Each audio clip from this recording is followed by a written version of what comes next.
নমস্কার। আমি ছোটোবেলা থেকেই নাটক দেখতে খুব ভালোবাসতাম। নাটক দেখতে না যেতে পারলে আমার মন খুব খারাপ হতো। একবার কী হলো, আমি সবে মাধ্যমিক পাশ করেছি, এই 17-18 বছর বয়স। তখন আমার এলাকার একটু দূরে, প্রায় 3-4 কিলোমিটার দূরে যাত্রা করছে। আমি সেটা শুনতে পেলাম। শুনতে পেয়ে মাকে গোপনে বললাম যে আমি একটু যাত্রা দেখতে যাব। মা আর কিছু বলেনি। আমি ভাবলাম যে এটা আর কতক্ষণ হবে, এই 11টা-12টা শেষ হয়ে যাবে। ও মা, সেই নাটক দেখতে গিয়ে নাটক শুরু হলোই 11টার সময়। আর তখনকার দিনের নাটকগুলো এত দীর্ঘায়িত যে নাটক শেষ হতে হতে প্রায় 3টে বাজে। তখন আমি বাড়ি ফিরব। এখন রাস্তা দিয়ে কয়েকজন আসছে, আমার সঙ্গে সঙ্গে কয়েকজন এলো, কিন্তু তারা যে যার চলে গেল। পরে আমি একা পড়ে গেলাম। আমি একা ওই রাতে, কোনো কনভেন্স নেই, অথচ আমাকে একা একা হেঁটে হেঁটে যেতে হবে। আমি এই আশেপাশে রিক্সাওয়ালা এবং তারা ঘুমোচ্ছে। আমি যদি তাদের ডাকতে যাই, তারা আমাকে গালাগালি দেবে, আসবে তো নাই। তা আমি সেই একা একাই চলতে শুরু করলাম। চলতে চলতে মাঝে মাঝে একটু ভয়ও লাগলো। আর সেই বড় রাস্তার মধ্যে একসময় আমি একটা সাপে কাটা ডেড বডি দেখেছিলাম। সেই আমার ভয়ে আতঙ্কে উঠছি যে একবার ভূত হয়ে না আসে আমার উপরে। তাও আমাকে তো বাড়ি ফিরতেই হবে। তাই মনের জোর নিয়ে বাড়িতে ফিরলাম। ফিরে কাউকে কিছু না বলে মায়ের পাশে আমি শুয়ে পড়লাম। তাকে বিশেষ কিছু বুঝতেও পারিনি। আচ্ছা, আমি ছোটোবেলা থেকে বহু নাটক দেখেছি। তো এই যে ছোটো ফণী, বড় ফণী, 3 কড়ি, এদের নাটক আমি দেখেছি। আর ছোটো ফণী দেখতে খুব সুন্দর ছিলেন এবং উনি সিরাজের ভূমিকায় ম্যাক্সিমাম অভিনয় করেছেন। এবং সিরাজ উদ্দৌলা সাজলে ওনাকে এত সুন্দর লাগে, সে ভাবা যায় না। আর আগেকার দিনে এই নাটক ফাটকগুলো হতো বিশেষ করে জমিদার বাড়িতে। কারণ কি, সাধারণ লোকের তো পয়সা নেই, কী করে তারা অ্যারেঞ্জ করবে? ওই জমিদার বাড়িতে নাটকগুলো হতো। একটা জমিদার বাড়িতে এই সিরাজউদ্দৌলা নাটক হচ্ছে, সেখানে জমিদারবাবু বসে আছেন। তার সিরাজ ছোটো ফণী সাজার পরে জমিদারবাবু ওনার দিকে পাঠালেন যে ওনাকে আমি একটু দেখবো সামনাসামনি। তখন ছোটো ফণীকে বলা হলো। উনি বললেন, দেখো, আমি বাংলা, বিহার, উড়িষ্যার মহান নবাব, আমি মহান নবাব সিরাজউদ্দৌলা, আমি কোনো জমিদারের ডাকে সাড়া দেই না। মানে এত একটা অদ্ভুত ঘটনা যে তিনি যে এই যে সেজেছেন সিরাজ, তার মানে উনি একেবারে সিরাজউদ্দৌলার মধ্যেই ঢুকে পড়েছেন, তার বাইরের কোনো সত্তা নেই।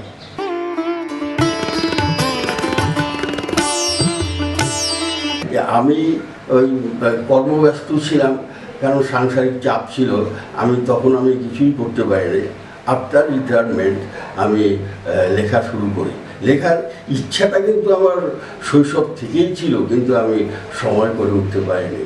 তারপরে আফটার রিটায়ারমেন্ট আমি শুরু করলাম। তারপরে যে কটা পারলাম লিখলাম।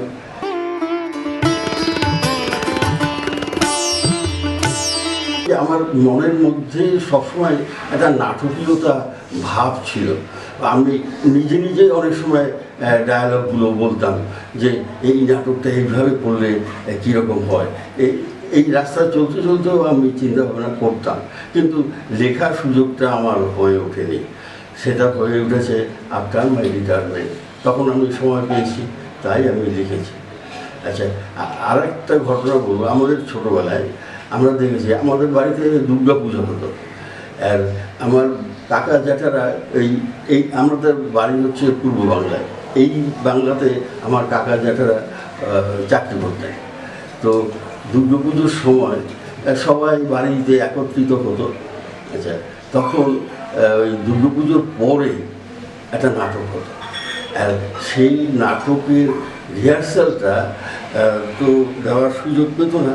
তা সবাই চিঠির মাধ্যমে মিটিং করে ঠিক করতো যে কোন নাটকটা হবে। সেই নাটকটা তাদেরকে আবার জানিয়ে দিত, ওরা বই কিনে সেই নাটকটা মুখস্থ করতো, করে দেশে চলে যেত। দেশে গিয়ে কয়েকদিন রিহার্সাল দিয়ে হয়ে যেত। তারপরে দুর্গা ঠাকুর যখন বিসর্জন হয়ে যেত, সেই মঞ্চেই ওরা আবার অভিনয় করত। এটা আমরা এটাও থেকেও আমি অনেক অভিজ্ঞতা পেয়েছি।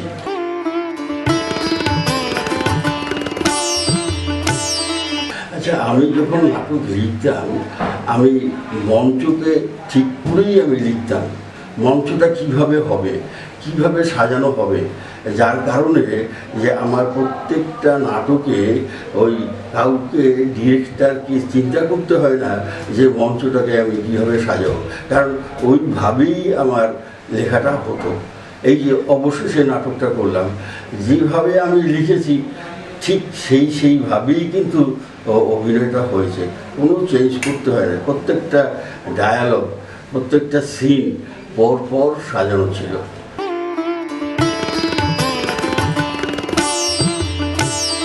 আমি নাটকে বেশি চরিত্র আমি পছন্দ করতাম না, অল্প চরিত্র দিয়েই যেন পূর্ণাঙ্গ নাটকটা করা যায়, এটাই আমার ভাবনা থাকতো। বেশি চরিত্র আমি পছন্দ করতাম না, এবং যার ফলে নাটকটা আমার দীর্ঘায়িত না হলেও কিন্তু সম্পূর্ণতা পেত।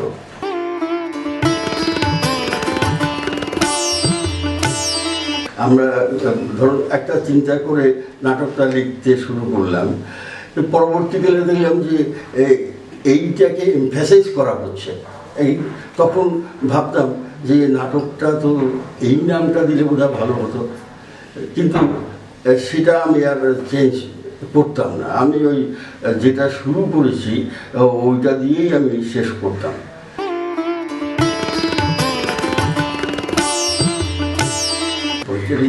পরিযায়ী নাটকটা মানে তখনকার দিনের এই ঘটনাকে অবলম্বন করে। তখন এই পরিযায়ী শ্রমিক প্রচুর আমাদের দেশের বাইরে যেত পরিযায়ী শ্রমিক হিসেবে, কিন্তু তারা এই করোনার সময় ফিরতে বাধ্য হচ্ছে, কারণ চাকরি বাকরি সব তাদের চলে গেছে। এখন তারা যে কত কষ্ট করে দেশে ফিরেছে সেটি আমি তুলে ধরবার চেষ্টা করেছি।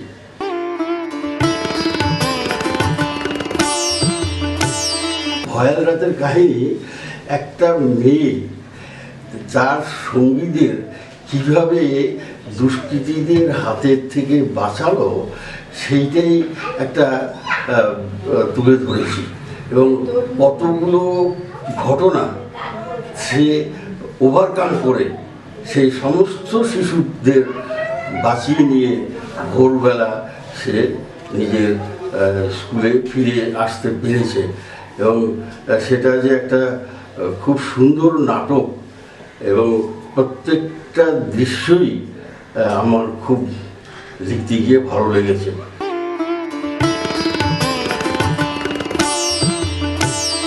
হ্যাঁ, আমি চিন্তা করতাম যে প্রতিটি নাটকের মধ্যে আমি একটা অংশগ্রহণ করব, এবং সেইভাবেই আমি আমার একটা চরিত্র রাখতাম, এবং সেই চরিত্রে আমি অভিনয় করেছি।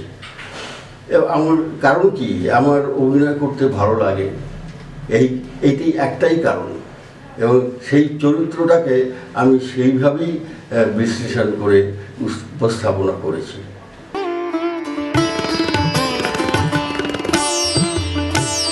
না, আমি বিশেষ অভিনয় আমি করিনি, ওটা ভুল হবে। তবে ওই চিরঞ্জিতের সঙ্গে আমার একটা ব্যক্তিগত ইয়ে ছিল, আর ওই অভিনয় সিনেমায় খুব বেশি আমি করিনি, ওটা নামে মাত্র। বেশিরভাগই আমি ওই থিয়েটার করতাম।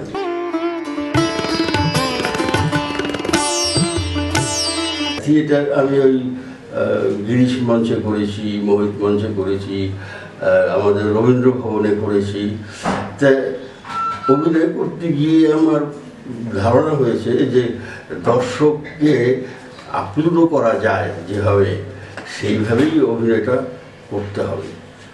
দর্শক যাতে আমাকে বোঝে, আমাকে নিতে পারে, সেইটা মাথায় রেখেই অভিনয় করতে হয়, এটাই আমার ধারণা।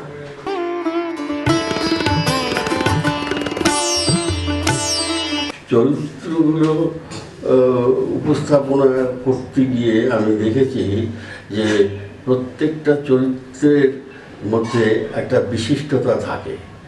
আর আমার লেখাগুলো ওই নারী চরিত্রকে উপস্থাপনা করা, তাদেরকে শ্রেষ্ঠত্ব দেওয়া, এইটাই বিশেষভাবে পরিলক্ষিত হয় যতগুলো নাটক। এই যে ডাইনি, তারপরে দলিত, প্রত্যেকটা নাটকেই আমি ওই মেয়েদেরকে সম্মান দিয়েই আমি লিখেছি। এটা আমার বিশিষ্টতা।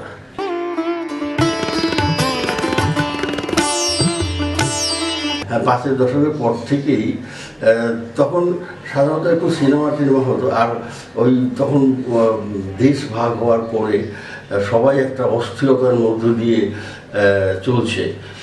তারপরে আবার এটা 60-এর দশকে এসে ওইটা অনেকটা কেটে গিয়ে আবার নাট্যমঞ্চ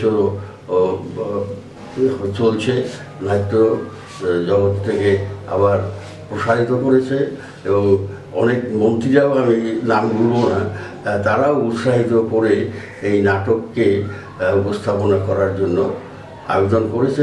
তখন থেকে আবার নতুন করে নাটক চলতে শুরু করলো, ওই ডামাডোলের পিরিয়ডটা পরের থেকেই।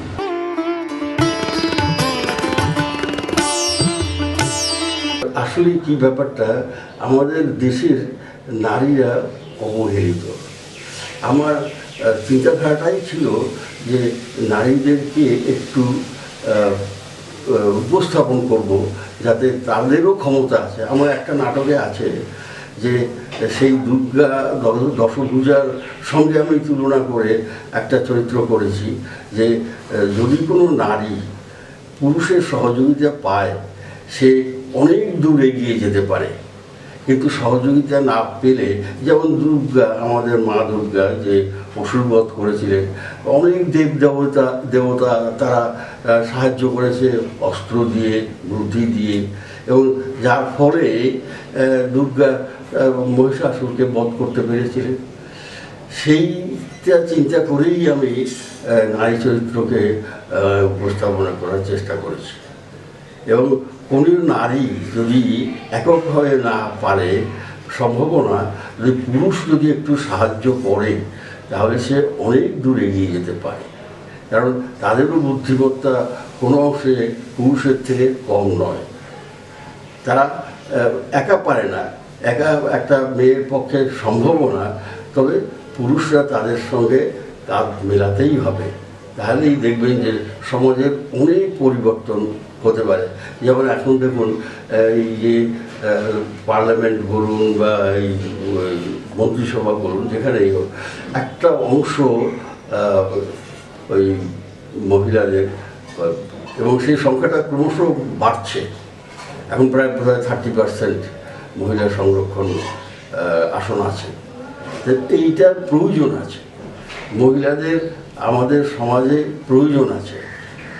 তাহলে আমাদের সমাজ এগোতে পারবে, নাহলে আমাদের সমাজ এগোতে পারবে না। শুধু পুরুষতান্ত্রিক হলেই সমাজ এগোতে পারবে না। এটা মহিলাদের সহযোগিতা একান্ত প্রয়োজন। এই যে সুনিতা উইলিয়ামস কতখানি সাহসের সঙ্গে সে মহাকাশে এতদিন থেকে গেল, এটা কি ভাবা যায়? তাহলে এই যে মানে সাহসিকতা, এই সাহসিকতাটা কে দেবে? একটা পুরুষই দিতে পারে। একজন মহিলাকে সাহসিকতা দিতে পারে না, একজন পুরুষই দিতে পারে। সেই জন্য প্রত্যেক মহিলার পাশে প্রত্যেক পুরুষকে দাঁড়াতে হবে। দাঁড়ালেই দেখবেন আমাদের সংসারের অনেক উন্নতি হবে। আমাদের দেশের অনেক উন্নতি হবে।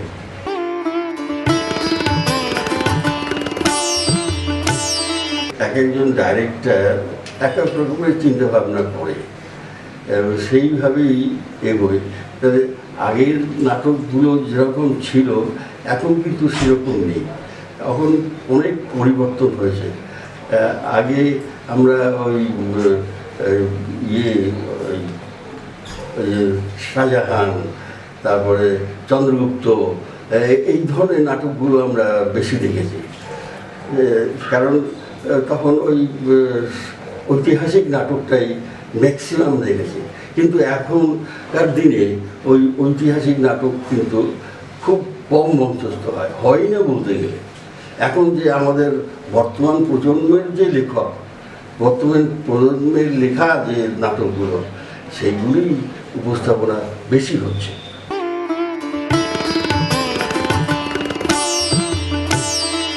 একক অভিনয় অত্যন্ত দক্ষতা, কারণ সে এই একটা নাটক করতে গেলে তো নানা রকমের চরিত্র থাকে, তো সেই চরিত্রগুলোকে কম্পাইল করে সে একাই নাটকটাকে এগিয়ে নিয়ে যাচ্ছে। এটা অত্যন্ত দক্ষতা না থাকলে এটা তার পক্ষে সম্ভব নয়।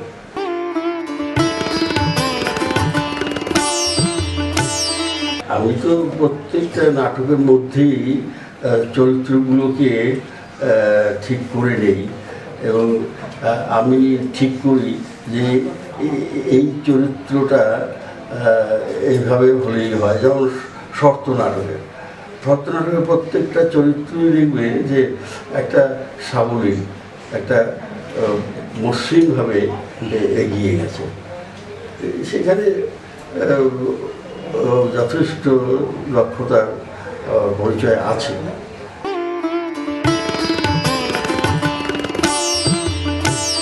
আমি সমস্ত নাটকটাই ডেডিকেট করেছি আমার স্ত্রী অনিমা, আমার পুত্র বিশ্বজিৎ, আমার বৌমা সুমিত্রার নামেই আমি ডেডিকেট করেছি। আর একটা কথা না বললেই হয় না, এই যে পৃথ্বীরাজ সেন খুব মানে সর্বশ্রেষ্ঠ লেখক, এখন প্রায় 2000 নাটক উনি লিখেছেন। উনি, আমি দেখেছি আমার এই যে নাটক বইটা প্রত্যেকটা পুঙ্খানুপুঙ্খভাবে উনি পড়েছেন, এবং প্রত্যেকটা বিষয় উনি বিশ্লেষণ করেছেন, সেটা আমি দেখতে পেয়েছি। এবং উনি এত সুন্দর এবং হাসি খুশি লোক। আমার সঙ্গে একটা ওনার সম্পর্কও আছে, আমাদের বাড়িতে বছরে 1বার থেকে 2বার আসবেনই, এবং সেই যে হাসি খুশি ভাবটা, মানে মনে হয় যেন একটা ছেলে মানুষই ভাব, অথচ উনি একটা দীর্ঘ বয়স হয়েছে, কিন্তু উনির মধ্যে একটা ওই ছেলে মানুষই ভাব আছে, যে সবার সঙ্গে উনি মিশতে পারেন, সবাইকে ভালোবাসতে পারেন। এবং ওনার বক্তৃতাগুলো আমি যখনই হতো, আমি আগে প্রত্যেকটা মিটিংই ওনার বক্তৃতা শুনতে যেতাম, এখন পারি না, বয়স হয়ে গেছে। এই জন্য ওনার প্রতিও আমার একটা প্রচণ্ড শ্রদ্ধা রয়েছে। উনি প্রায় 2000 নাটক লিখেছেন, এটা একটা অস্বাভাবিক ব্যাপার। একটা ঘটনা বলি, এই যে গোলপার্কের মহারাজ, গোলপার্ক ওই বালিগঞ্জের ওখানে গোলপার্কে, তা ওখানে উনি মিটিং করেছেন। তো সেখানে একজন মহারাজ ওনাকে বললেন যে, অধ্যক্ষ, যে তুমি যদি 1 সপ্তাহের মধ্যে আমার একটা নাটক রচনা করে দিতে পারো, তাহলে আমি তোমাকে পুরস্কৃত করব। তা উনি কি বললেন, তা উনি সেখানে রইলেন, এবং ওইখানে বসেই, গোলপার্কে বসেই উনি পুরো নাটকটা রচনা করলেন, এবং 3.5 দিনের মধ্যে শেষ করে দিলেন। এবং এইটা কতখানি দক্ষতা থাকলে এত দ্রুত এই নাটক সম্পন্ন করা যায়, তার জন্য উনি পুরস্কার পেয়েছেন। অধ্যক্ষ অত্যন্ত স্নেহ করে ওনাকে আশীর্বাদ করেছিলেন।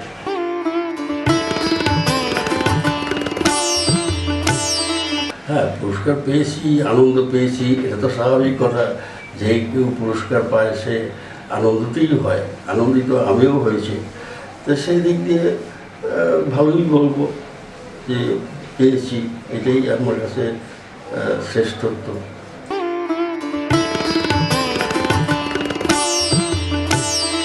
আমার স্বপ্নের নাটক বলতে গেলে ওই অবশেষেটাই আমি বলবো। অবশেষে নাটকটা কি হয়েছে, ছেলে একটা মেয়েকে পছন্দ করেছে, সে হচ্ছে বিজাতীয়, আর যে বাবা সে হচ্ছে ব্রাহ্মণ এবং প্রাচীন। সে এটাকে কিছুতেই মেনে নেয়নি, মেনে না নেওয়ার ফলে সে ছেলে বেরিয়ে গেল। তারপরে এই যে আর বাবার সঙ্গে কোনো সম্পর্কই রাখেনি, এবং বাবার কথা আসলেই সে অত্যন্ত রেগে যেত। ঘটনাচক্রে কি হয়েছে, এই সেই স্কুলে, যেই স্কুলে ওই ওনার ছেলে পড়তেন, সেই স্কুলেই ওনার নাতিকেও ভর্তি করায়, এবং পরবর্তীকালে ওই স্কুলেরই প্রেসিডেন্ট হলেন ওই নাতির দাদু।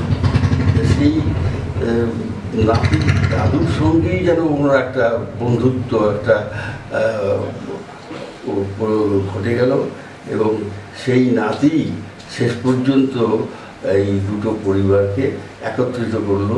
এবং শুধু তাই না, এই যে বৌমা কিন্তু জেনেছিলেন যে এরাই হচ্ছে আমার শ্বশুর শাশুড়ি, কিন্তু সেই ছবি দেখে ছেলে বলল যে এদের সঙ্গে আমার কোনো সম্পর্ক নেই, এদের সঙ্গে তুমি কোনোদিন সম্পর্ক রাখবে না, এটা আমার দিব্যি রইল। এই দিব্যি দেওয়ার জন্য ও সেই কথাটা কোনোদিন প্রকাশ করতে পারেনি। যখন শাশুড়ি মারা গেলেন, তখন সেই শ্বশুরকে কে দেখবে? সেই শ্বশুরকে দেখার জন্য উনি সকালে এসে রান্নাবান্না করে বিকেল পর্যন্ত ওনাকে খাইয়ে দাইয়ে তারপরে যেতেন। আর তখন ওই ছেলেকে নিয়ে বাড়ি ফিরতে দেরি হতো। দেরি হওয়ার ফলে কী হতো, ওই যে ছেলে মানে ওই ভদ্রলোকের ছেলে খুব রেগে যেতেন। আমি একটা এতক্ষণ পরে ফিরলাম একটা চাও পাবো না, এই বলে সে বেরিয়ে গেল। তখন এই যে বৃদ্ধকে দেখবে না স্বামীর কথা শুনবে, দোটানায় পড়ে গেল। কিন্তু বৃদ্ধ শ্বশুরকে দেখাটা তো তার একটা ডিউটি, সেই ডিউটি কিন্তু কখনোই সে অবহেলা করেনি, এবং সে দুটো দিক সামঞ্জস্য রেখেই শেষ পর্যন্ত দুটো পরিবার মিলিত হয়েছে। আমার মেসেজ হচ্ছে যে নাটককে আপনারা আবার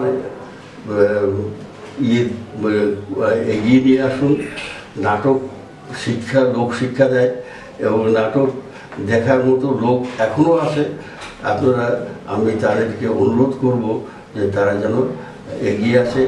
আগের দিনের মতো হয়তো হবে না, কিন্তু চেষ্টা করতে হবে যে এই নাটকগুলো যেন একেবারে নিঃশেষ হয়ে না যায়, যেন অতীতকে এরা ধরে রাখতে পারে। এটাই আমার মেসেজ।